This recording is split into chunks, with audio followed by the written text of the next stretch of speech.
Hello guys, তোমরা কি এগুলোকেও চিনতে পারছো? কে কে চিনতে পারছো অবশ্যই কমেন্ট করে বলবে। তো এগুলো ছিল কি তোমরা গেস করো সবাই। আর এই দেখো এদিকে কিন্তু লাউ গাছ, এগুলো কিন্তু সবাই তোমরা চিনতে পারবে। দেখো এখনকার দিনে লাউ পাতা দিয়ে খুদের ভাত কে কে খেয়েছো বলো? আমার কিন্তু দারুণ লাগে। দেখো আমার পিছনে এই লাউ গাছ, আর এই যে দেখো এগুলো কিসের বেড বলো তো? এগুলো ছিল হচ্ছে বলবো দাঁড়াও, এগুলো ছিল হচ্ছে কপির চারা, ফুলকপি। তোমরা নিশ্চয়ই চেনো ফুলকপি। তো এগুলো দেখো একদম ছোট চারা, অনেক কষ্ট করে কিন্তু এগুলো আবাদ করতে হয়। দেখো আমি কিন্তু এক হাত দিয়ে মোবাইল ধরে আর এক হাত দিয়ে গাঁটতেছিলাম তোমাদের দেখানোর জন্য। দেখো এগুলোতে কিন্তু এক একটা গাছে এক একটা করে ফুলকপি হয়, অনেক সুন্দর সুন্দর, একদম টাটকা।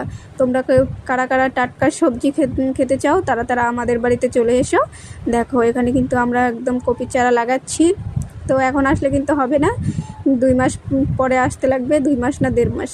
বাই।